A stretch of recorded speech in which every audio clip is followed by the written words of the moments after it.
I vaguely wish some clouds would gather, for an odd timidity about the deep sky voids above had crept into my soul.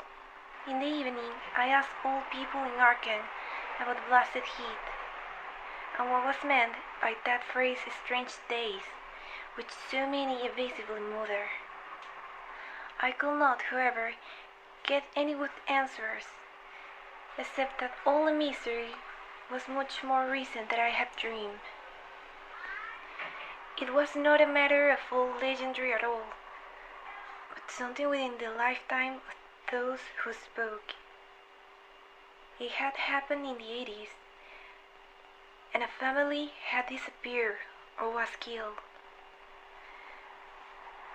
Speakers will not be exact, and because Theo told me to pay no attention to old Amy Pierce's crazy tales, I saw him out the next morning, having heard that he lived alone in the ancient tottering cottage where the trees first began to get very thick.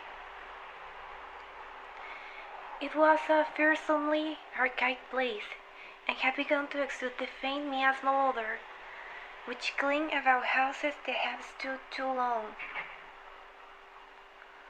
Only with persistent knocking could I rouse the aged man, and when he shuffled timidly to the door, I could tell he was not glad to see me.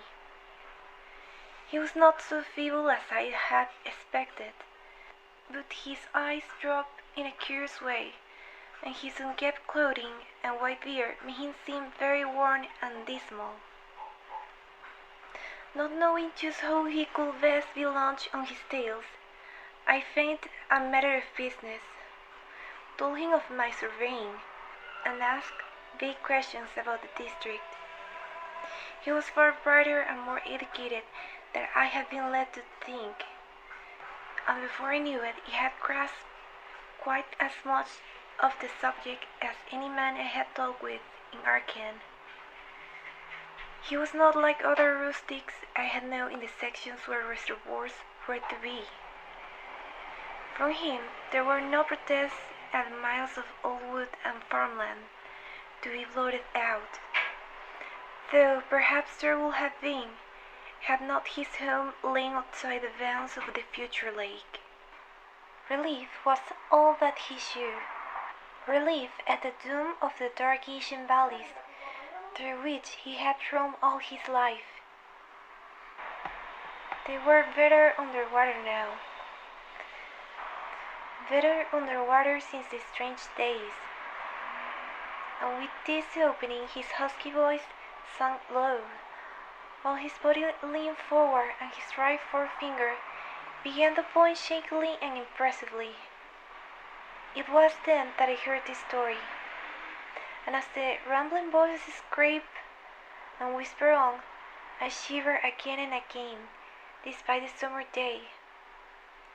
Often I had to recall the speaker from ramblings, piece out scientific points which she knew only by a fleeting parrot memory of Professor's talk, or bridge over gaps where his sense of logic and continuity broke down.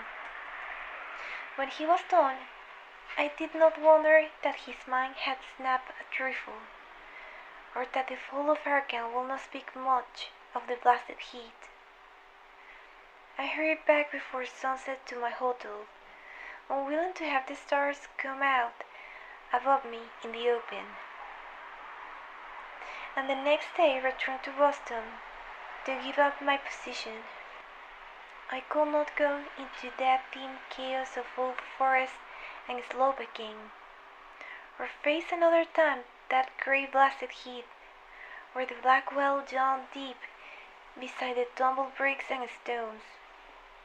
The reservoir will soon be built now, and all those elder secrets will be safe forever under watery phantoms. But even then, I do not believe I would like to visit that country by night. At least, not when the sinister stars are out, and nothing could bribe me to drink the new city water of Arkham. It all began, old Amy said, with the meteorite. Before that time, there have been no wild legends at all since the witch trials. And even then, these western woods were not feared half so much as the small island in the Miskatonic, where the devil held court beside a curious stone altar older than the Indians. These were not haunted woods, and their fantastic dusk was never terrible until the strange days. Then there had come that white noontide cloud, that string of explosions in the air, and that pillar of smoke from the valley far in the wood. And by night all Arkham had heard of the great rock that fell out of the sky and beat itself in the ground beside the well at the Nahum Garner place.